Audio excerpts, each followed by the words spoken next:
स्वागत है आपका नक्षत्र न्यूज में। आपके साथ मैं हूं शारिफ इब्राहिम।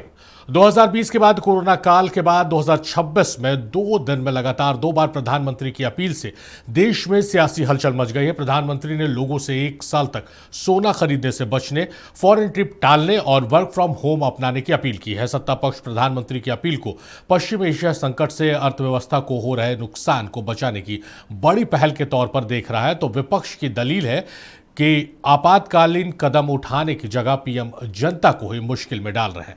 इसी मुद्दे पर आज विस्तार से चर्चा करेंगे आपके favourite talk show to the point में। तो जो अपील प्रधानमंत्री ने तेलंगाना में बीजेपी कार्यकर्ताओं के जलसे में किया, कमोबेश वही अपील उन्होंने गुजरात में भी की। लगातार प्रधानमंत्री 2 दिन आवाम से किफायतशारी के लिए अपील करना कोई इतनी भी सामान्य घटना नहीं है। इससे पहले 2020 के कोरोना काल में पीएम ने इस तरह की अपील की थी।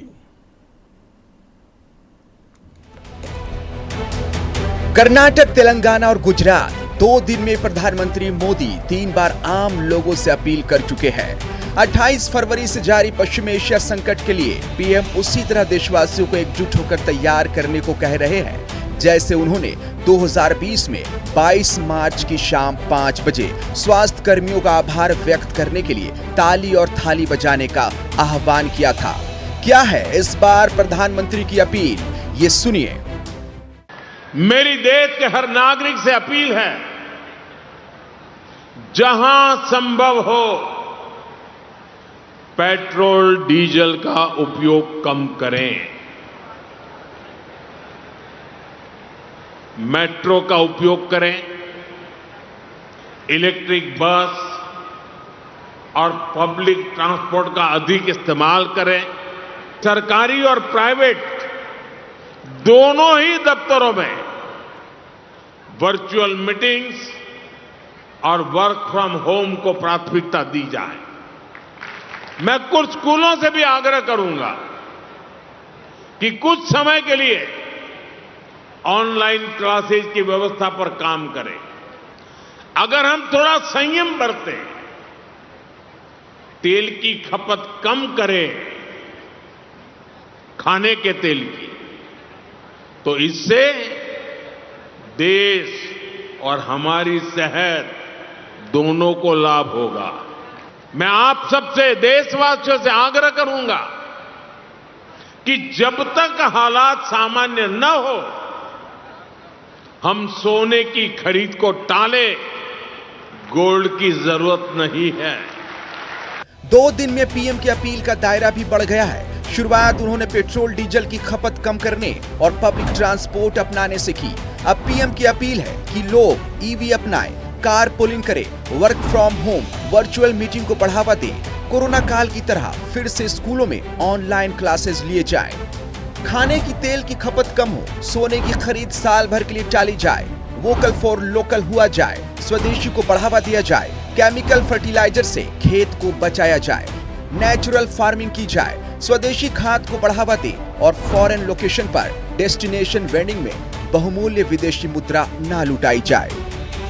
2 दिन में पीएम की दूसरी अपील को सरकार के सूत्र, जहां संकट के बीच सामूहिक जिम्मेदारी और लॉन्ग टर्म एनर्जी सिक्योरिटी की दिशा में कदम बता रहे हैं, वहीं विपक्ष इसे आर्थिक दबाव के संकेत और आम लोगों पर बोझ डालने की कोशिश मान रहा है। विपक्ष की आशंका यह है कि 4 साल के बाद सरकार पेट्रोल और डीजल की कीमत में बड़ा इजाफा करने के लिए भूमिका तैयार कर रही है, या कि कोरोना काल के लॉकडाउन की तरह किसी आर्थिक फैसले की आशंका भी विपक्ष को सता रही है।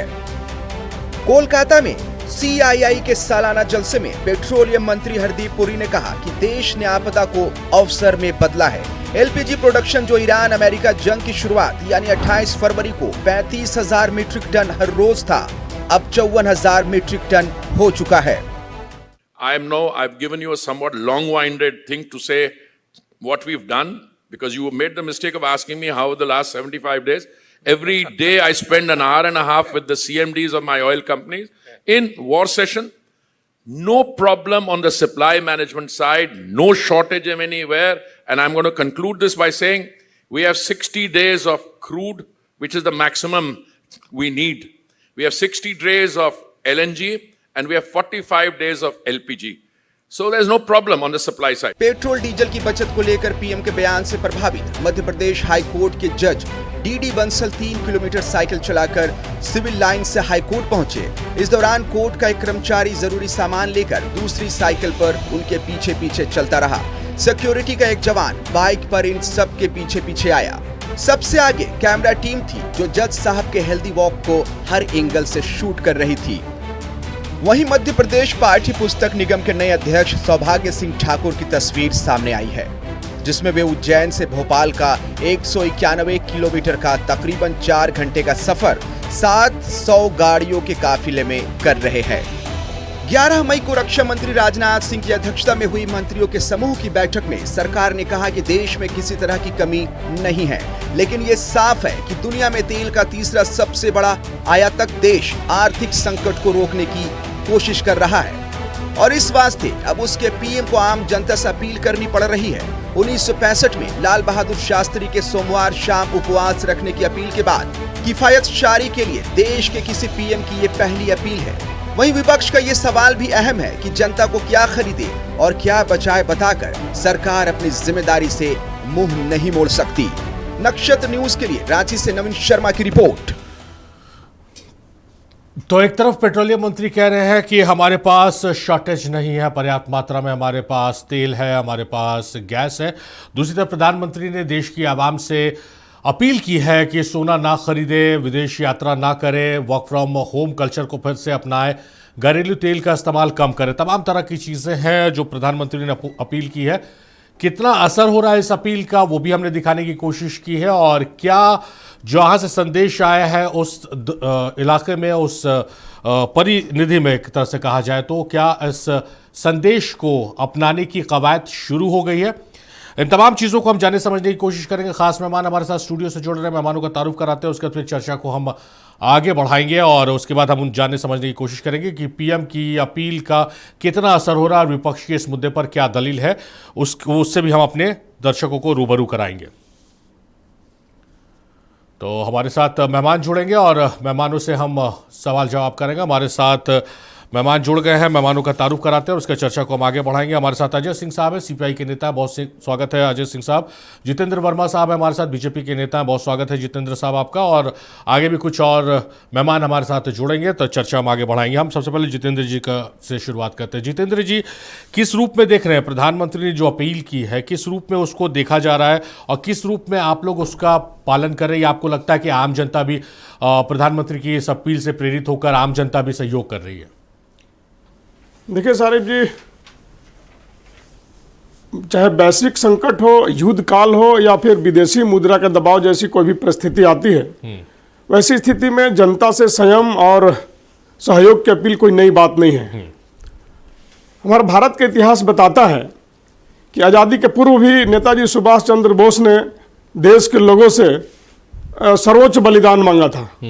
आपको ज्ञात होगा कि 1965-66 में जब देश गंभीर युद्ध और खाद्यान्न संकट से गुजर रहा था तो तत्कालीन प्रधानमंत्री लाल बहादुर शास्त्री जी ने देश के लोगों से सप्ताह में 1 दिन उपवास का अपील किया था। और उस समय आपको जानकारी होगी कि लाखों परिवार ने एक सप्ताह में 1 दिन का उपवास रखा था और होटल और रेस्तरां के लोगों ने भी 1 दिन बंद रखा था।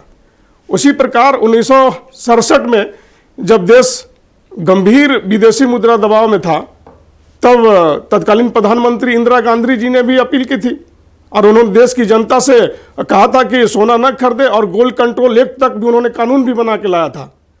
2014 की बात करें, मनमोहन सिंह के सरकार में जब अकाउंट डेफिसिट हुआ तो उन्होंने जो तत्कालीन जो वित्त मंत्री थी पी चिदम्बरम जी ने कहा देश के लोगों से कि सोना कम खरीदे।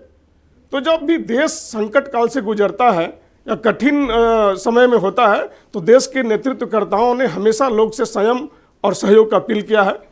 उसी चरण में आज देश के यशस्वी प्रधानमंत्री आदरणीय मोदी जी ने अगर देश के लोगों से इस संकट काल में, आप जान रहे हैं कि वैश्विक संकट है, पश्चिम के देशों में युद्ध चल रहा है, हमारा जो सप्लाई चेन टूटा हुआ है, तो उन्होंने अपील किया है। तो इससे हमें लगता है कि राजनीतिक चश्मे से देखने की जरूरत नहीं है, इसे राष्ट्रहित में देखना चाहिए। हमें लगता है कि इसको आम जनता को सहयोग भी मिल रहा है और हमारे जो विपक्षी दल हैं उन्हें राष्ट्रहित में इसे देखना चाहिए, इसमें विरोध की कोई राजनीति नहीं करनी चाहिए। ये बहुत अच्छी बात आपने कही, आपने उदाहरण भी दिया कि कब कब किस किस प्रधानमंत्री ने इस तरह की पहल की है, बहुत अच्छी बात है। लेकिन ये जो संकट आया ये आज या कल नहीं आया, ये 70 दिनों से युद्ध चल रहा है और 70 दिन पुराना संकट है। ये तमाम चीज़ें जब आप लोग चुनाव प्रचार में बिजी थे तो आप लोगों को नहीं याद आ रही थी। चुनाव जब संपन्न हो गए, रिजल्ट आ गए, शपथ ग्रहण हो गया, तो आप लोगों ने ये अपील की है, प्रधानमंत्री ने अपील की है। आपको सिर्फ हम बंगाल का आंकड़ा बताते हैं। आपको पता है जितेंद्र जी कि बंगाल में आप लोगों ने, बीजेपी ने जो चुनाव लड़ा है अब तक का सबसे महंगा चुनाव है। सिर्फ हम बताएं कि विज्ञापनों पर गूगल और फेसबुक और इंस्टाग्राम की अगर हम बात करें तो 16.98 करोड़ रुपए खर्च हुए हैं। और कई रिपोर्ट्स में कहा गया कि बंगाल चुनाव बीजेपी के सबसे बड़े और सबसे महंगे चुनाव अभियानों में से एक था। ये 2021 में जो बीजेपी ने चुनाव लड़ा था उस समय 151 करोड़ रुपए खर्च किए थे। तो जब सबसे महंगा कहा जा रहा है तो बट ऑब्वियस है कि 151 करोड़ से बात आगे बहुत निकल चुकी है। तो यही सवाल है कि ठीक है, हर आवाम को देश हित में आगे आना चाहिए, लेकिन चुनाव में जो खर्च हो रहा था उस वक्त आप लोगों को ध्यान नहीं आया, चुनावी नतीजे आगे उस वक्त क्यों ध्यान आया? ये तो 70 दिन से संकट चला आ रहा है। चुनाव में जो खर्च होते हैं वो सभी दलों के लिए है सारिक जी। आप कर्नाटक में जब चुनाव होता है, जब कांग्रेस पार्टी के जो वहां पे आप खर्च देखेंगे तब तो कोई किसी ने है तो किसी ने नहीं मचाया। अब देखेंगे इतनी महंगे वहां चुनाव होते हैं। और बंगाल में जो चुनाव हुआ है सिर्फ भारतीय जनता पार्टी ने नहीं खर्च किया, अब टीएमसी के भी उसे जरा खाता चेक कर लीजिए आप कितना उन्होंने खर्च किया।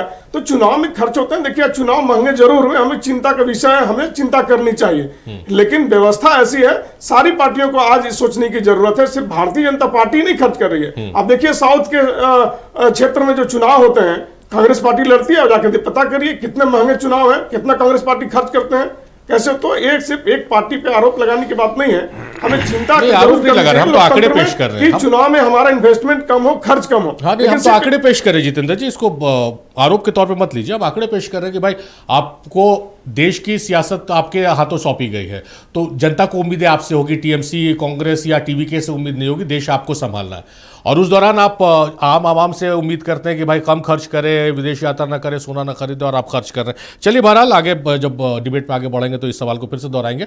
अख्तर अली साहब हमारे साथ जुड़ गए, कांग्रेस के नेता, बहुत स्वागत है अख्तर अली साहब आपका। और शशांक भारद्वाज साहब हमारे साथ जुड़ गए, चैम्बर को रिप्रेजेंट कर रहे हैं, बहुत स्वागत है शशांक जी आपका। अख्तर साहब से अच्छा है कि पहले शशांक भारद्वाज साहब का रुख कर लेते हैं, फिर राजनीतिक बातें होंगी। शशांक साहब, किस रूप में आप देख रहे हैं, एकदम सीधा सटीक सवाल है, किस रूप में प्रधानमंत्री की इस अपील को आप देख रहे हैं? क्योंकि ये 70 दिनों से युद्ध चल रहा है, ये संकट आएगी, सबको पता था, कॉमन मैन भी बात कर रहा था किस तरह के संकट आ सकती है। क्या लग रहा है आपको कि सरकार ने पर्याप्त तैयारी कर रखी थी, अब जो हो रहा है वो ठीक है, अब जनता को इससे साथ आना चाहिए? किस रूप में आपका क्या आकलन है? देखिए, भारत एक तेल आयातक राष्ट्र है, ये हमको मानना होगा, और उसके लिए विदेशी मुद्रा चाहिए। तो युद्ध जब चलता है तो ऐसा नहीं लगता कि कितने दिन चलेगा, कब समाप्त हो जाएगा। तो सरकार प्रतीक्षा कर रही थी कि कोई अगर अच्छा समाचार आ जाए, युद्ध रुक जाए तो हमें ज़्यादा कष्ट नहीं होगा, लेकिन ऐसा हुआ नहीं। युद्ध लगातार चल ही रहा है, छोटे मोटे रूप में चल रहा है, लेकिन ऐसा कुछ नहीं हुआ कि लोगों ने बात कर ली कि युद्ध समाप्त हो गया। और सरकार के जो सर्वोच्च पद पे बैठे लोग रहते हैं उनको वस्तुस्थिति अधिक पता होती है हम सभी के तुलना में। तो उनको ऐसा कुछ लगा होगा कि अगर ये युद्ध लंबा खींचा और जिस तरह से पेट्रोल और डीजल के मूल्य अभी रखे गए हैं भारत में और जो कंपनियों की लागत है उसमें बड़ा अंतर आ रहा है, ऐसा माना जा रहा है कि 1000 करोड़ रुपया प्रतिदिन का उसमें घाटा है। तो देखिए, कोई भी चीज़ घाटा हम कह सकते हैं कि सरकार वहन कर लेगी, लेकिन हर समय ऐसा संभव नहीं होता। हमें अपना राष्ट्र का बजट भी देखना चाहिए। हम 17-18 लाख करोड़ घाटे का बजट बनाते हैं और वहाँ पे घाटा अगर बढ़ता जाए तो बाकी व्ययों के लिए राशि नहीं हो पाती। तो ये सब देखते हुए प्रधानमंत्री ने अपील की है। अब इस पे जनता कितना साथ देगी या देना चाहिए तो अलग विषय है, लेकिन आर्थिक स्थितियाँ उनको विवश कर दिया है कि उस तरह की अपील करे जनता से। चलिए अख्तर अली साहब का रुख करते हैं, कांग्रेस को रिप्रेजेंट कर रहे हैं। अख्तर अली साहब, आप लोग मुखालफत कर रहे हैं, विरोध कर रहे हैं प्रधानमंत्री के इस अपील की। क्या आप लोग सिर्फ विरोध कर रहे हैं, विपक्ष में है, विपक्ष का काम विरोध करना, उस लिहाज से कर रहे हैं, या फिर आप लोगों के पास कोई प्लान्स है कि इस प्लान पे सरकार को काम करना चाहिए जिससे इस तरह की स्थितियां उत्पन्न ना हो? देखिए सारिक साहब, विपक्ष का काम होता है सरकार को आने वाली किसी भी विपदा से या देश अगर किसी गलत दिशा पे जा रही हो तो उस पर दिशा निर्देश करने का। हमारे नेता राहुल गांधी ने 12 मार्च को ही संकेत दे दिया था कि देश भयंकर आर्थिक स्थिति की ओर खतरे की ओर मंडरा रही है। सरकार को सतर्क होना चाहिए। बहुत कम समय बचा है लेकिन अभी भी समय है, सरकार इस पर ध्यान दे। उस वक्त प्रधानमंत्री जी देश को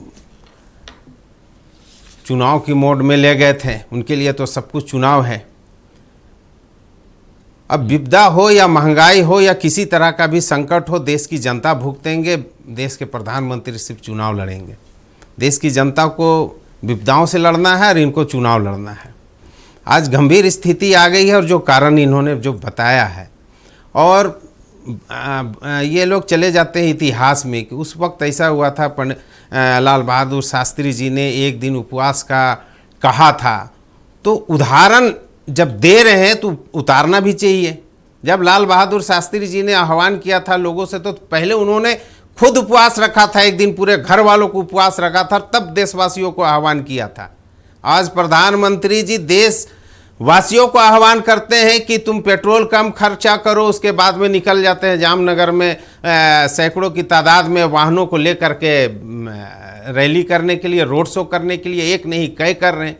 आज असम के मुख्यमंत्री 700 गाड़ियों का काफिला लेकर के शपथ ग्रहण करने के लिए गए हैं। तो ये सिर्फ देश का जनता भुगते और ये लोग ऐश करे और चुनाव लड़े और मौज मस्ती करे।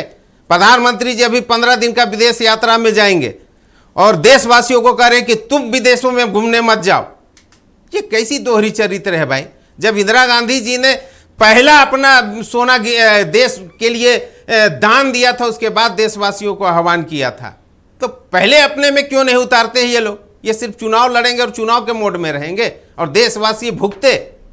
ऐसा कैसे चलेगा। हमने शुरू में बता दिया। आज फर्टिलाइजर की बात कर रहे हैं ये कि हमारा धरती माँ कमजोर हो रही है। 12 साल से इनको समझ में नहीं आया था क्या।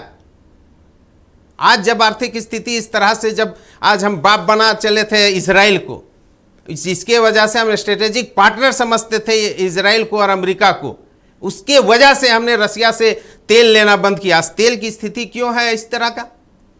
हमारे समय में 2014 में जब हमने छोड़ी थी सत्ता, तो 27% यहाँ हम निर्भर थे तेल पे।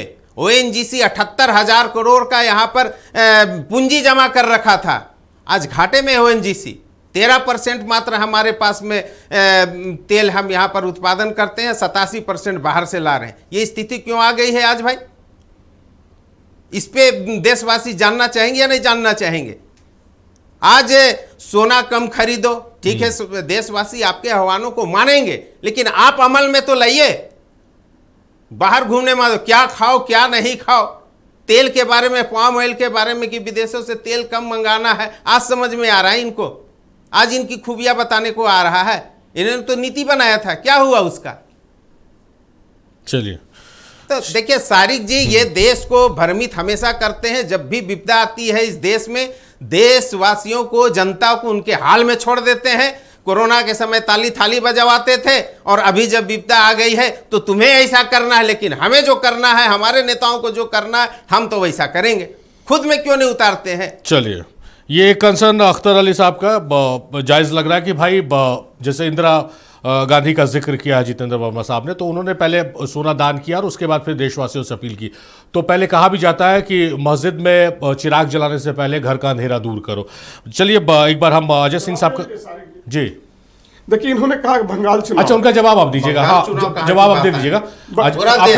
इन्होंने कहा, नहीं, आपके पास आएंगे जितेंद्र साहब। अजय साहब भी, अजय साहब के पास एक बार भी नहीं। अजय साहब, आप लोग विपक्ष को ये भी कंसर्न सता रहा, आप लोग लगातार अलग अलग प्लेटफॉर्म पे कह रहे हैं कि देश फिर एक नए लॉकडाउन की तरफ बढ़ रहा है।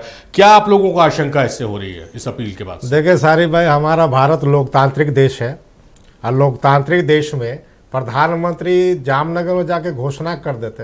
अरे भैया, जब आपको इस तरह की स्थिति थी तो सर्वदलीय बैठक बुलाते, लोगों से चर्चा करते, विधिवत बताते कि देश की ये स्थिति है। उसके बाद अगर कोई घोषणा करते तो आपको समुचित रूप से, व्यवस्थित रूप से बातचीत जनता के बीच में रखने की बात होती कि हमारे साथ ये क्राइसिस है। तो आप सार्वजनिक जाते, आप उसको इजी वे में लिए किसी भी विपक्षी दल को ना बात करनी है ना उनसे संवाद करना है, केवल जनता पर आपने जो बात किया। तो संसद किस लिए है?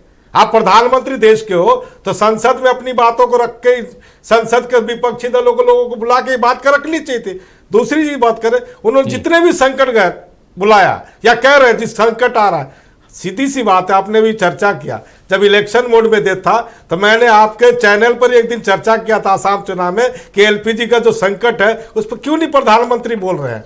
तो कहा कोई संकट नहीं है भाई, अभी बोल रहे हैं कि आप एलपीजी का हमारे यहाँ 60 दिन का स्टॉक। लेकिन मेरा साफ कहना है, कथनी और करनी में जो इनका अंतर है वो दिखता है। आप कथनी करते हैं, आत्मसात कीजिए पहले, जो चीज आप किसी जनता से उम्मीद रखते हैं आत्मसात कीजिए, पहले उसको अमल में लाइए, उसके बाद कहिए कि देखिए हम प्रधानमंत्री होते हुए हमारी सुरक्षा व्यवस्था जो काफिला चलता हमने उसको शॉर्ट कर दिया, 2 गाड़ियों के साथ मैं आ रहा हूं। अभी हाईकोर्ट का आपका जज मध्य प्रदेश का हाईकोर्ट का जज का दिखा रहे थे एक साइकिल पर उनका पीएस लेके जा रहा है। लेकिन इनके देखिए ना, कल से ही लेकर आज तक देख लीजिए, एक भी ऐसा उदाहरण बीजेपी के कार्यकर्ताओं ने पेश किया है कि प्रधानमंत्री की बातों को अगर अपील किया है तब तो मैं समझता हूं सही राष्ट्रवादी बात करते हैं। लेकिन एक भी राज्यों में, चाहे वो आसाम हो, चाहे बंगाल हो, चाहे मध्य प्रदेश हो, सब जगह इनके लोगों ने आज इस आचरण को तोड़ने का काम किया। दूसरी चीज एक मैं कहना चाहता हूं कि क्रूड ऑयल की बात कर रहे हैं, सीधी सी बात है, डॉलर की ये बात कर रहे हैं। जब रसिया के साथ आपका जब तालमेल हुआ, तेल आयात करने की बात जब हुई, उन्होंने कहा मैं रूबल में पेमेंट लूंगा, उन्होंने डॉलर की बात नहीं कही थी। रसिया से हमारा सेगमेंट जो चल रहा था रूबल में बात कर रही थी। अब मुझे लगता है हिंदुस्तान को सबसे सस्ते दर पे अगर कोई क्रूड ऑयल दे रहा था वो रसिया था। तब किसके दबाव में चले गए छोड़ के? अमेरिका की बात सुने, और अभी अमेरिका ने कहा कि हम भारत को आधे 1 महीने का एक्सटेंशन देते कि आप रूस से तेल को। भैया हमारा 2 लोकतांत्रिक देश है, क्या हमारे देश में अमेरिका के राष्ट्रपति के गाइडलाइन पर प्रधानमंत्री चलते हैं? दूसरी चीज, इन्होंने ऑनलाइन की बात कहा। भैया आप जनता से तो उम्मीद रखते हैं लेकिन अपने मित्रों का भी ध्यान रखते हैं। आपने कहा डाटा ऑनलाइन पढ़ाई करवाइए, तो किसको फायदा हुआ? अंबानी जी का जियो मार्ट का चार्जेस बढ़ेंगे, जो गरीब तबके के बच्चे लोग भी हैं, करोड़ों लोग को रिचार्ज कराना, तो आपका तो सेगमेंट दूसरा चलता है। आप तो ध्यान रखते हैं जनता के, गरीब जनता की बात करते हैं, लेकिन यहां पर ध्यान में आपका है कि भाई हमारा अंबानी ब्रदर्स का थोड़ा सा चल रहा है, टेलीकॉम सेक्टर में मंदी छा गई तो हमको कैसे हाईलाइट करें। गोल्ड आयात की जहां तक की बात आती है, हमारे अभी चैम्बर के भाई साहब बोल रहे थे, मैं कई जगह देखा, आज मैं बाजार घूम रहा था, कई दुकानदारों ने कहा कि प्रधानमंत्री जो ये अपील की है उससे हम लोग को इतना आर्थिक नुकसान है। व्यक्तिगत जो दुकान खोल के बैठा, करोड़ों की पूंजी लगा के वो बैठे हुए हैं, जब वो खरीदने की बात नहीं करते तो क्या आप उनको स्टाइपेंड देंगे? अरे स्टाइपेंड देंगे उन दुकानदारों को, उनका किराया भी कौन देगा? ये या तो बोलिए कि दुकान ही बंद कर दिया जाए। तो सवाल कई तरह के उठते हैं, लेकिन मेरा साफ समझ है कि प्रधानमंत्री ने यह जल्दबाजी में लिया हुआ कदम उठाया है, और उनको लगता है उनकी जो वाणी है भगवान की वाणी हो जाती है। अरे पूरा विपक्ष जब बात करते, पूरा विपक्षी दलों से बात करते, स्ट्रैटेजी बनाते कि हमको देश में कैसी नीति चलानी है, आप ऐसा स्ट्रैटेजी कर रहे कि हमने बोल दिया और हम खुद नहीं करेंगे, आप पर लागू हो लेकिन हम पर कोई लागू नहीं। इस तरह की अगर परिपाटी का जिस देश में चलेगा तो लोकतंत्र नहीं, ये तानाशाही रवैया है प्रधानमंत्री का। चलिए, तो ये अजय सिंह साहब जो कह रहे हैं कि भाई सर्वदलीय बैठक बुलाकर देश पर अगर संकट की बात आती तो सर्वदलीय बैठक और विपक्ष उसमें शामिल हो, विपक्ष की तरफ से भी रायशुमारी हो, ये बहुत महत्वपूर्ण हो जाता है। और जो अजय सिंह साहब ने सोना व्यवसायियों की बात कही, रांची का इन्होंने जिक्र किया, एक आंकड़ा एक रिपोर्ट में पढ़ रहा था, उसमें बताया जा रहा है कि पूरे देश में 50 लाख ऐसे लोग हैं जो सोना व्यापार से जुड़े हुए हैं। अगर प्रधानमंत्री की इस अपील को हर एक आवाम ने अगर नोटिस में ले आया और उनकी बातें मान ली तो 50, ये भी सोचना होगा कि उन 50 लाख लोगों का जो इस व्यापार से जुड़े हुए हैं उनका क्या होगा। कई सवाल हैं, उन सवालों का जवाब तलाशने की कोशिश करेंगे। मेहमान तमाम हमारे साथ बने हुए हैं।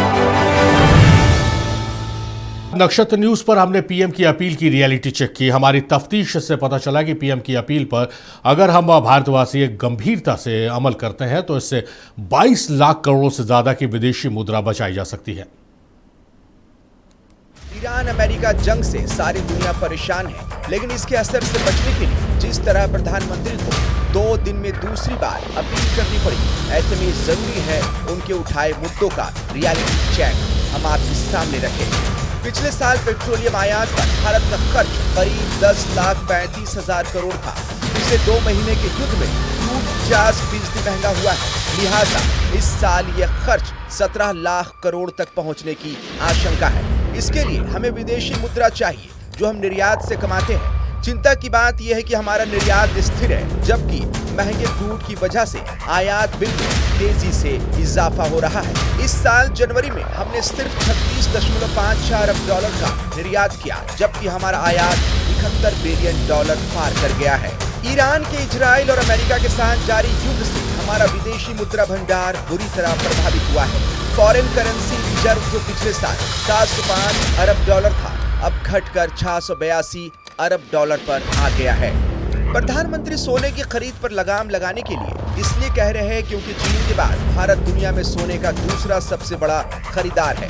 2024 में सोने की खरीद पर हमने 4.89 लाख करोड़ खर्च किया था, जबकि 2025 में यह खर्च बढ़कर 6,40,000 करोड़ हो गया। वर्ल्ड गोल्ड काउंसिल की ताजा रिपोर्ट का अनुमान है कि इस साल भारत में सोने की मांग अतीत के सारे रिकॉर्ड तोड़ने वाली है। प्रधानमंत्री देशवासियों से विदेश यात्रा में कमी करने की अपील कर रहे हैं। 2023-24 में विदेश यात्राओं में भारतीयों का कुल खर्च 2.72 लाख करोड़ रुपए था, जो 2025-26 में बढ़कर 3.65 लाख करोड़ रुपए हो गया। इस साल यह खर्च बढ़कर 4 लाख करोड़ से ज्यादा होने का अनुमान है। रासायनिक उर्वरक पर भारत का खर्च जो 2020 में 9 अरब डॉलर के करीब था, पश्चिम एशिया संकट की वजह से केमिकल फर्टिलाइजर की कीमत में बेतहाशा इजाफा हुआ है और अनुमान है कि इस साल भारत फर्टिलाइजर इंपोर्ट पर करीब 18 बिलियन डॉलर खर्च करेगा। नक्षत्र न्यूज के लिए राजेश कुमार की रिपोर्ट। तो प्रधानमंत्री की अपील पर क्या है कांग्रेस और जेएमएम की राय, आपको वो भी सुनवाते हैं। प्रधानमंत्री जी ने लोगों का मटका फोड़ दिया। ये मटका लेके गए, ऊपर से इतना पानी आ गया। ये लोग सब मटकाबाज है, ये लोग को मटका छोड़ के कुछ आता नहीं। तो अब तो सर पे महंगाई का मटका फूट रहा है। अपनी नाकामी को प्रधानमंत्री छिपा रहे हैं और अपनी नाकामी को जनता के मत्थे मरने का काम कर रहे हैं। बड़े बड़े होर्डिंग लगा करके अरबों का खर्च करके प्रधानमंत्री चुनाव का प्रचार कर रहे हैं और जब चुनाव समाप्त हो जाता है तो प्रधानमंत्री जनता को नसीहत देते हैं। खुद प्रधानमंत्री विश्व के तमाम देशों का भ्रमण कर चुके हैं और अब जनता को कह रहे हैं कि आप वो विदेश मत जाइए, सोना मत खरीदिए, तेल मत खाइए, और खुद प्रधानमंत्री मशरूम खा रहे हैं। तो हमें यह लगता है कि हमारा देश का प्रधानमंत्री कायरों की तरह बात कर रहा है। प्रधानमंत्री नरेंद्र मोदी ने देशवासियों से ईंधन की बचत की अपील की है, जिसका बीजेपी के नेताओं ने अनुसरण करना शुरू कर दिया। रांची में रक्षा राज्य मंत्री संजय सेठ को बाइक चलाते देखा गया। इस दौरान मीडिया से बातचीत में संजय सेठ ने कहा कि पीएम की अपील देश हित में बड़ा निर्णय है, हम सभी को इसे अपने दिनचर्या में शामिल करना चाहिए। बच्चा था, 8वीं क्लास 9वीं क्लास का छात्र था, रविवार को सबने भोजन छोड़ा और जब देश में आज देश के प्रधानमंत्री नरेंद्र मोदी जी ने देशवासियों से यह अनुरोध किया है, हम सब की जिम्मेदारी बन जाती है कि हम सब भी डीजल पेट्रोल कैसे बचाएं, क्यों देश का बचना है। पॉलिटिकल आइडियोलॉजी से ऊपर उठकर देश की राजनीति, देश हित में निर्णय, और इसीलिए कल ही से जब हम रांची लौटे उसके बाद रांची शहर में जहां भी जाना मोटरसाइकिल से जाने का प्रयास कर रहे हैं। हाँ, बाहर रांची से बाहर औगण क्षेत्र में जाना होगा तो एक गाड़ी से जाएंगे, और शहर के अंदर भी अगर घूमना है, अभी जैसे यहाँ पार्टी का प्रदर्शन है तो मैं अपने घर 8 किलोमीटर दूर से मोटरसाइकिल चला के आया हूँ। क्या है, मोटरसाइकिल में भी बहुत आराम है, लोगों से मिलते जुलते आ रहे हैं, तो यह देशहित में है। चलिए, रक्षा राज्य मंत्री ने एक उदाहरण पेश किया है, एक संदेश देशवासियों को दिया है। वापस हम अपने मेहमानों के पास लौटते हैं। जितेंद्र साहब, जो विपक्ष कह रहा है कि भाई प्रधानमंत्री ने तेलंगाना में ये बातें कही, अपील की देश की आवाम से, फिर वहां पर उन्होंने रोड शो किया, फिर गुजरात आई, फिर प्रधानमंत्री ने यही बात दोहराई और फिर वहां भी 2 रोड शो किए। तो जो अख्तर अली साहब लगातार अपने बयान में कह रहे हैं कि भाई पहले हमें अनुसरण कर लेना चाहिए, फिर हम एक एग्जाम्पल के तौर पर देश के आवाम के सामने पेश करें कि भाई वीआईपी कल्चर को हम कम कर रहे हैं, खत्म कर रहे हैं, आप भी इसमें सहयोग कीजिए। ये एक बात वैलिड मुझे लग रही है। आप किस रूप में देख रहे हैं इसको? देखिए सारे जी, प्रधानमंत्री जी ने इन्होंने कहा रोड शो में कोई गाड़ियों की काफिला नहीं चलती है, वो मोटरसाइकिल जुलूस नहीं चलता है। सुरक्षा के दृष्टिकोण से प्रधानमंत्री के साथ, अगर देश के प्रधानमंत्री है तो उनके साथ गाड़ियां चलेंगी, सुरक्षा कर्मी रहेंगे। अगर आप कहते हैं कि प्रधानमंत्री फिर पैदल चले या फिर मोटरसाइकिल में चले, देश के सर्वोच्च नेता है, उनकी सुरक्षा का भी मामला है, तो ऐसा नहीं है। जो गुजरात में जो उन्होंने कहा, तो वहां पे उन्होंने कोई रोड शो नहीं किया, वहां पे कोई मोटरसाइकिल और बाइक की रैलियां नहीं थी। आज असम में जो शपथ ग्रहण समारोह था, तो वहां कोई अपने वहां के मुख्यमंत्री काफिला लेके नहीं गए, अरे वहां पे पब्लिक आई थी। तो एक कहने की बात है, प्रधानमंत्री जो कहते हैं वो करते हैं। अभी उदाहरण था, हमारे राज्य के लोकप्रिय सांसद संजय सेठ ने दिखाया कि मोटरसाइकिल से, इनका एस्कॉर्ट है लेकिन एस्कॉर्ट को छोड़ के एक मोटरसाइकिल से चल रहे हैं, तो तेल की बचत हुई हमारी। इन्होंने कहा कि जब हम बाहर जाएंगे, रांची से बाहर जाएंगे, तो अब इसलिए एक गाड़ी लेके जाएंगे। तो ये बात होती है हमको ईंधन कैसे बचाना। देखिए, प्रधानमंत्री कोई कानून नहीं थोपा है, इन्होंने देश की जनता से अपील किया है, सहयोग का अपील किया है। और पहले भी होता रहा, मैंने पहले भी कहा। अभी हमारे कांग्रेस के मित्र कह रहे थे कि बंगाल चुनाव में व्यस्त है। अरे देश की अभी जो वैश्विक स्थिति ऐसी थी, अभी पूरा दुनिया जो है उहापोह की स्थिति में है कि युद्ध रुकेगा नहीं रुकेगा, सप्लाई चेन रुका हुआ है। हमारे चैम्बर के साथी अभी बता रहे थे कि अभी देश समझने में लगा था कि क्या होगा आगे, लग रहा था कि युद्ध समाप्त हो गया। अभी तो समझौता हो रहा था पाकिस्तान में, लेकिन समझौता नहीं हुआ। अभी भी सीज पार है, लेकिन स्टेट ऑफ हॉर्मुज में स्थिति वैसी है। पहले सैकड़ों हमारे टैंकर तेल निकलते थे, आज एक टैंकर जब निकलता है तो सुर्खियां बन जाता है। तो वैसी बात नहीं है। हमारे प्रधानमंत्री जी जो कहते हैं वो करते हैं और देखने भी मिलेगा। इन्होंने कहा कि विदेशी दौरा करें, अरे विदेश का दौरा विदेश नीति से रिलेटेड है, देश के राष्ट्रीय सुरक्षा और राष्ट्रनीति के जरूरत की चीजें हैं। तो उसमें अगर विदेश नहीं जाएंगे प्रधानमंत्री, अब उससे आपको रिलेट करेंगे कि प्रधानमंत्री विदेश क्यों जा रहे हैं, वह आम नागरिक से अपील है। तो देखिए, थोथली बातें हैं। कांग्रेस पार्टी देखिए आज विरोध करते करते देश का विरोध में उतर चुकी है।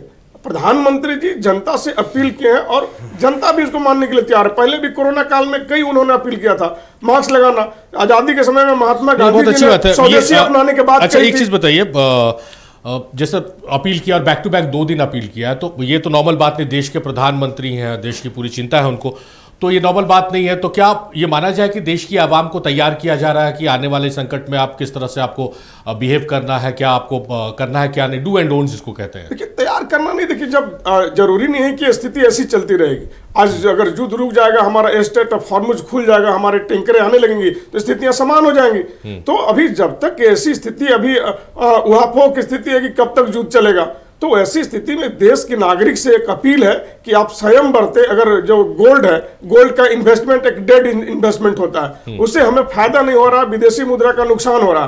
तो देश हित में बात है। हमें लगता है कि विपक्ष के लोगों को भी इसमें सहयोग करने की जरूरत है। जनता भी सहयोग कर रही है और विपक्ष के लोगों को भी करना चाहिए। एकदम सही बात कह रहे हैं, पर जो विशेषज्ञ कह रहे हैं जितेंद्र जी, लगातार हम बात कर रहे हैं और इस पर हम खबर भी बने हुए, बहुत छोटी छोटी चीजें उन्होंने बताई जिससे बड़ा डिफरेंस आ सकता है। जैसे तेल आयात पर निर्भरता कम करना, सोने के आयात का बेहतर विकल्प, विदेशी मुद्रा कमाने पर ज्यादा फोकस, विदेशी निवेश आकर्षित करना, इससे डॉलर प्रभाव बढ़ेगा।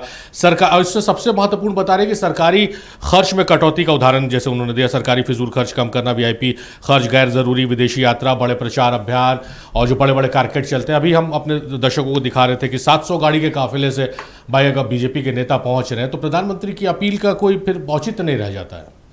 नहीं, देखिए 700 काफिले के साथ उन्होंने हमारे जो शपथ लेने के लिए मुख्यमंत्री जी गए थे, हेमंता बिश्व शर्मा, उन्होंने नहीं गया, वहां पे पब्लिक आई, वो काफिला लेके भी नहीं गया। उनकी तो एक गाड़ी चलती है, एक सुरक्षा कर्मी होते हैं। तो ये बता देना 700 अगर पब्लिक आ रही है कोई शपथ ग्रहण समारोह में, आप उससे उनका काफिला में जोड़ दे रहे हैं, तो ये अलग बात है। विरोध करने की राजनीति है, ऐसा नहीं है। भारतीय जनता पार्टी के जो भी सर्वोच्च नेता है इस चीज को मानते हैं, हमारे प्रधानमंत्री जी कहते हैं वो करते हैं। तो उन्होंने देश के लोगों से अपील किया, तो हमें लगता है कि विपक्ष के लोगों को भी उनके बातों पे अमल करना चाहिए, जनता भी अमल करेगी। चलिए, भारद्वाज सर का रुख करते हैं। भारद्वाज साहब, आपको लगता है कि मतलब जो अपील हुई उससे पहले सरकार को अपने स्तर पर जैसे जो अभी मैंने बताया कि जो विशेषज्ञ बता रहे हैं कि वो सब प्रयास पहले कर लेने चाहिए थे और उसके बाद अगर उसका कुछ फल नहीं आ रहा है या फिर उसमें टाइम लग रहा है तब ये अपील की तरफ बढ़ना चाहिए? आपको लगता है कि नहीं, सही समय पर सही अपील किया गया और इसको आम आवाम को इसका पालन भी करना चाहिए? जो युद्ध की स्थिति थी उसमें ऐसा लग रहा था कि कोई समझौता हो जाएगा, तो हो सकता है सरकार ये मान के चल रही थी कि कुछ अच्छा कार्य हो जाएगा तो सब बातें सहज सरल हो जाएंगी। अब अचानक दोनों पक्षों ने एक दूसरे को फिर से धमकी देनी प्रारंभ कर दी, एक दूसरे के समझौते के सूत्र ठुकरा दिए। तो ऐसे में प्रधानमंत्री को लगा होगा कि भाई हमें बहुत शीघ्रता से इस पर कार्य करने की आवश्यकता है, इसलिए कहा होगा। तो हम तो आर्थिक रूप से ही बात करेंगे, राजनीतिक रूप से नहीं। आर्थिक रूप से प्रधानमंत्री जो कह रहे हैं वो विदेशी मुद्रा बचे ऐसे व्ययों को कम करने कह रहे हैं। जैसे अगर सोने के आयात में बड़ा धन लगता है, पेट्रोलियम पदार्थ का आयात में बड़ा धन लगता है, हम विदेश घूमने जाते हैं तो बड़ा पैसा लगता, तो उनका मुख्य जो जोर है वो इस बात पे है कि क्या हम करें जिससे हमारी विदेशी मुद्रा की बचत हो, और इसके अतिरिक्त कुछ नहीं। तो करने के पीछे कई कारण होते हैं। देखिए, मैंने कहा था कि जो सर्वोच्च पद पे बैठा रहता है उसको सच्चाइयाँ कुछ अधिक ज्ञात होती है जो अन्य हम लोग होते हैं, तो कुछ ऐसा संकेत होगा कि हमें इस दिशा में आगे बढ़ना चाहिए।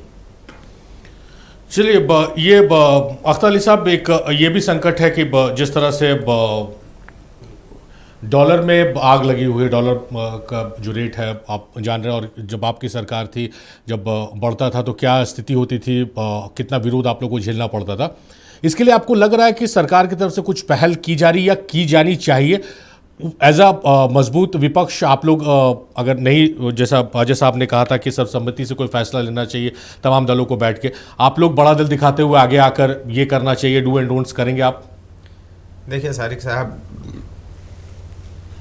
ये आर्थिक मोर्चे पे विफल सरकार है। ये 12 साल से जनता के लिए ये कर क्या रहे थे? बना बनाया एसेट्स को बर्बाद कर रहे थे।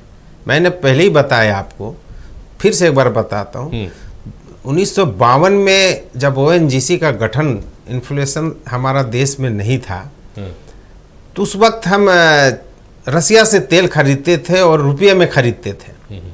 अमेरिका का धमकी हुआ करता था कि उससे तेल मत खरीदो, लेकिन हमने बगैर परवाह किए हुए ओएनजीसी का जब गठन करके 56 से जब हमने प्रोडक्शन शुरू किया था, 80 तक हम 2/3 हिस्सा देश में ओएनजीसी का रहता था। हम देश में उत्पादन इतना कर लेते थे। 80 के बाद में बढ़ने लगा, खपत जब बढ़ने लगी तो इंपोर्ट भी हम ज़्यादा होने लगा।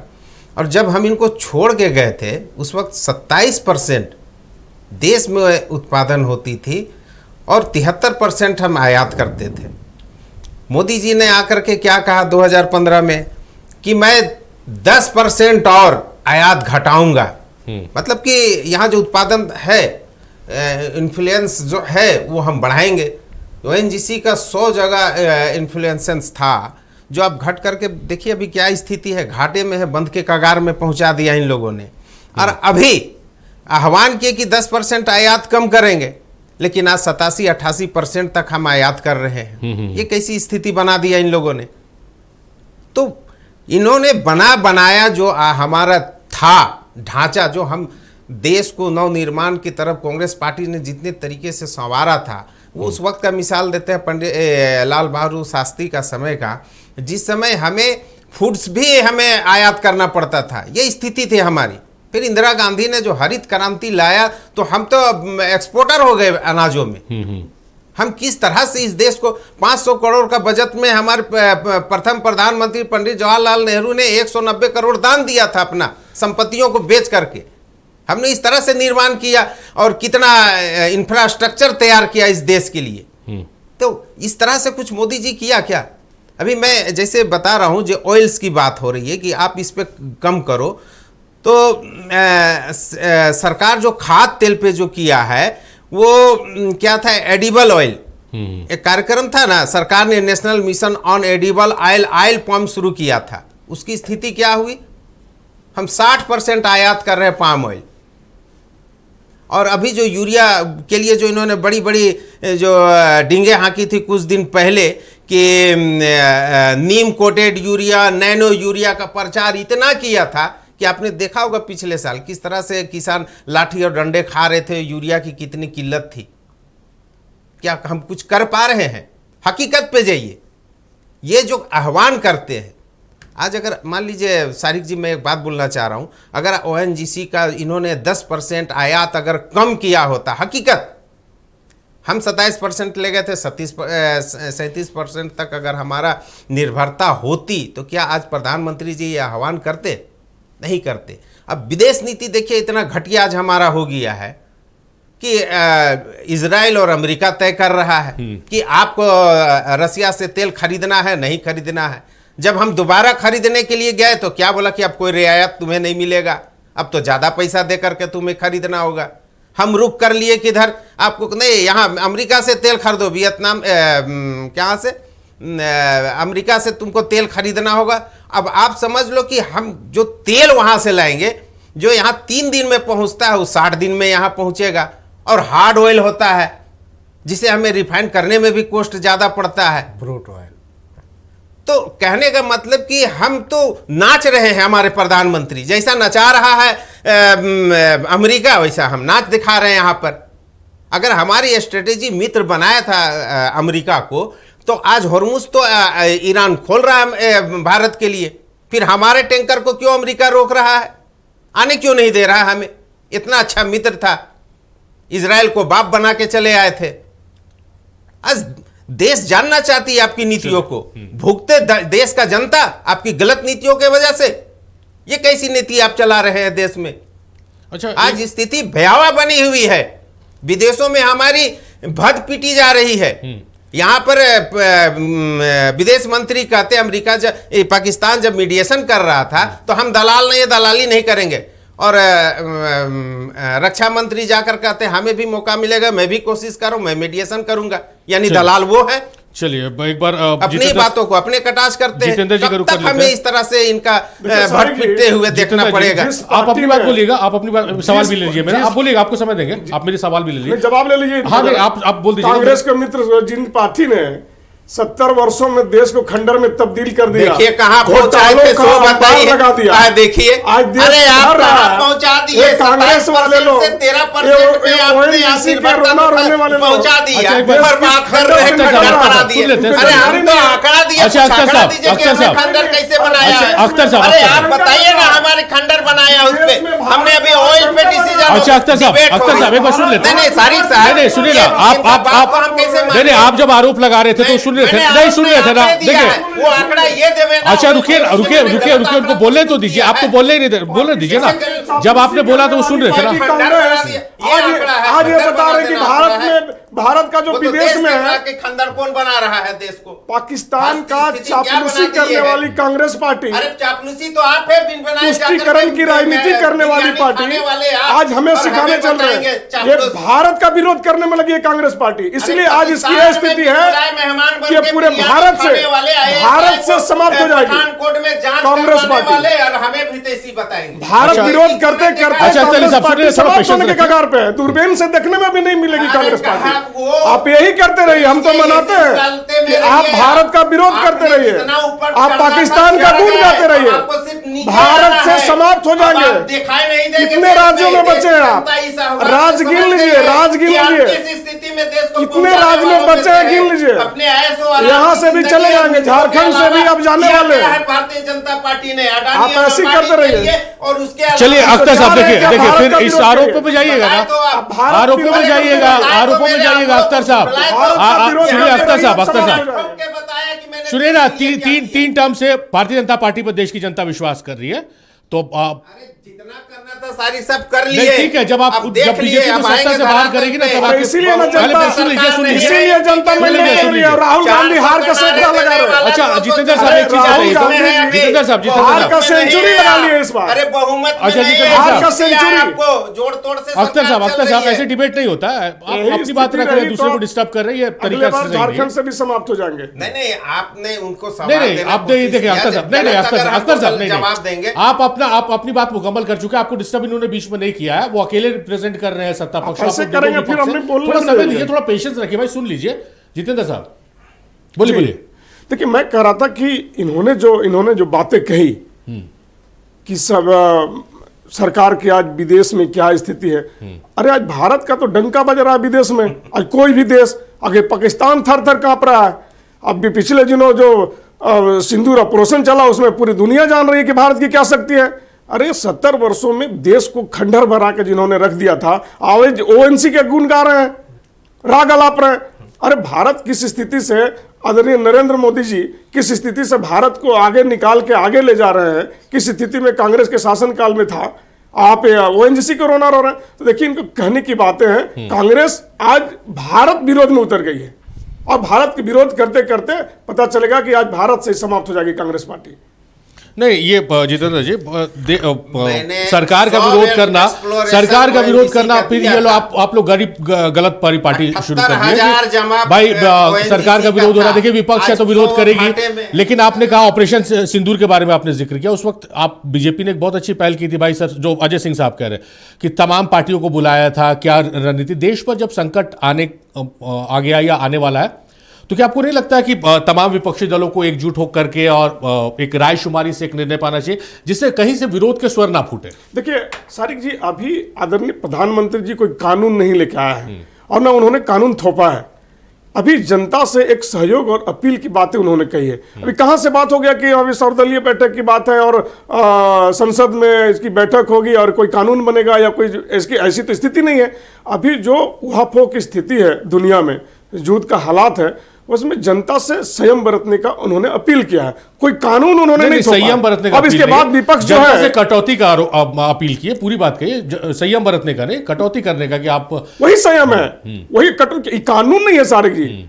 उन्होंने संयम बरतने का अपील किया है कि सोना कम कर दे, हमारा मुद्रा जो विदेशी मुद्रा का खर्च कम होगा और पेट्रोल डीजल का अगर हम कम ईंधन का कम इस्तेमाल करेंगे तो हमारा जो विदेश से जो आयात है, सबसे बड़ा हम आयातक हैं तेल और सोना का, तो हमें उस चीज को बताना है। जब वैश्विक संकट होता है तो इसमें हमको ध्यान देने की जरूरत होती है। हर देश के नेतृत्व करता होता है, हम हर समय में इस चीजों को करता है। तो वही स्थिति है। आज प्रधानमंत्री जी ने देश के लोगों से अपील किया है, तो इसमें हाय तोबा मचाने की जरूरत नहीं है, राजनीतिक चश्मे से देखने की जरूरत नहीं है।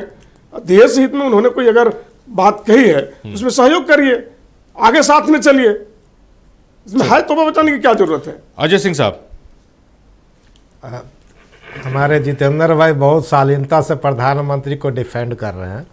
चलिए, उनकी पार्टी के डिफेंड करना है। मेरा एक सवाल सीधा है कि प्रधानमंत्री उस संसद में जीतने के बाद गए बने हैं कि बिना जीते हुए प्रधानमंत्री अगर बनाए हैं तो आप हो सकता है डिक्टेटर? बिल्कुल जीत के बने हैं। अरे तो जीत के बने तो संसद जब भारत के लिए कानून बनाता है तो संसद की गरिमा क्या है कि आप पूरे विपक्षी दल को आप लीजिएगा कि नहीं लीजिएगा कि हम आपसे बात करेंगे, विपक्ष को नई भूमिका देंगे। तो क्या चाहते, क्या आप दिखाना चाहते कि भारत में प्रधानमंत्री के सिवा और कोई नहीं है यार? जब हम अरे रुकिए, अपनी बात मैंने नहीं टोका, प्रधानमंत्री के अलावा इस देश में कोई नेता ही नहीं है, ऐसा नहीं हो सकता लोकतंत्र में। दूसरी बात, आपने भारत का डंका बजाने की बात कहा। भारत निर्गुट सम्मेलन, निर्गुटता का अध्यक्ष रहा है, 158 देशों का प्रतिनिधित्व किया है, कभी भी किसी गुट में नहीं रहा। और उसकी डंका बत्ती थी ये कि चाहे अमेरिका हो चाहे रशिया हो, ये दोनों गुट मानने के लिए तैयार होता था।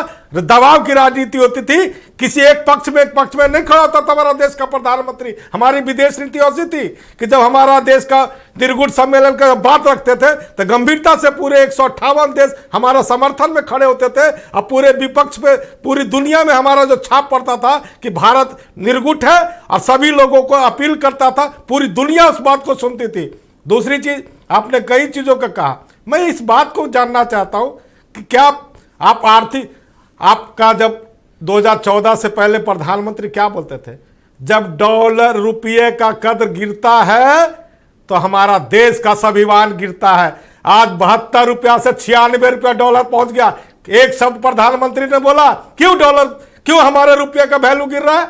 हम क्रूड ऑयल छोड़ दीजिए, अभी अपने खाने का एडिबल ऑयल पर भी जो आप बात कर रहे हैं, आप कह रहे हैं क्या कि हम आयात नहीं करना चाहते। अरे भारत ने तो जब कह रहे हरित क्रांति आई थी, इतना हम अनाज पैदा करते थे, आपने उन सब संसाधनों को समाप्त करने का काम किया।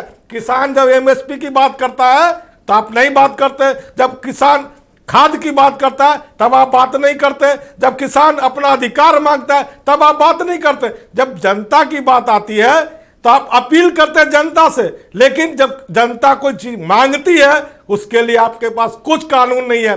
आज तक किसानों का आपने एमएसपी का गारंटी नहीं दिया, इसीलिए नहीं दिया कि जब एमएसपी की गारंटी होगी या किसान अधिक उत्पादन करेगा। लेकिन आपकी क्या है, आपको विदेशों से माल मंगाने की है कि हम अमेरिका से आयात नहीं करेंगे, ऑस्ट्रेलिया से आयात नहीं करेंगे। हमारे देश के किसानों को पंगु बनाने का जो आपने काम किया, इन सब सवालों को लीजिए ना। चलिए, किसान मांगता अपना अधिकार। चलिए, समय की कमी है अजय सिंह साहब, एक बार क्विक रिएक्शन हम शशांक जी का ले लेते हैं। शशांक जी, आप न्यूट्रल बॉडी है, किसी पॉलिटिकल पार्टी से नहीं है, आपकी राय जानना चाहेंगे। जो प्रधानमंत्री अपील कर रहे हैं, अगर उसे मान लिया जाता है तो क्या आप कितने तेजी से सर्वदलीय नहीं होना चाहिए था, मानना। हाँ, ये देखिए वो पॉलिटिकल बात है। शशांक जी न्यूट्रल बॉडी है इसलिए उनसे बात कर रहे हैं। ये भारत के संविधान के भी नागरिक हैं। शशांक जी, मैं सुना नहीं, एक बीच में कुछ बोल रहे थे। मैं कह रहा हूं कि प्रधानमंत्री जो देश की आवाम से अपील किया, अगर उस अपील को माना जाता है और उसे अपनाया जाता है तो क्या इस संकट से जो आ रहा है या आ चुका है उससे हम बाउंस बैक कर जाएंगे? देखिए, देखना पड़ेगा कि हम कितनी विदेशी मुद्रा बचा पाते कि नहीं, और ये एक ऐसी अपील है ना जिसका कितना प्रभाव जनता पे पड़ेगा ये भी कहना कठिन है। क्योंकि अगर आप कह देंगे कि गाड़ियों से ना जाएं तो ये थोड़ा कठिन हो जाता है व्यवहारिक रूप से, लेकिन जितना संभव है प्रयास करना चाहिए। क्योंकि अगर हमारे पास पर्याप्त विदेशी मुद्रा नहीं रहेगी तो देश की अर्थव्यवस्था चरमरा जाएगी और उसका दंड सभी को भुगतना पड़ेगा। तो इस विषय में सोच समझ कर सभी को मिल के एक ऐसा मार्ग चुनना चाहिए जो यथार्थ के निकट हो। चलिए, बहुत शुक्रिया अजय सिंह साहब, जितेंद्र साहब। मेहुल चौकसी जैसे कितने भी सोना व्यापारी या हीरे व्यापारी भारत को छोड़ कर नहीं जाइए, जो निर्णय लिया गया है। चलिए, अजय सिंह साहब बहुत शुक्रिया आपका, जितेंद्र साहब का बेहद शुक्रिया, अख्तर अली साहब बेहद शुक्रिया आपका, शशांक साहब आपका बेहद शुक्रिया। आप लोगों ने अपना कीमती वक्त नक्षत्र न्यूज को इस डिबेट को दिया। तो मेरे साथ फिलहाल इस विशेष में इतना ही।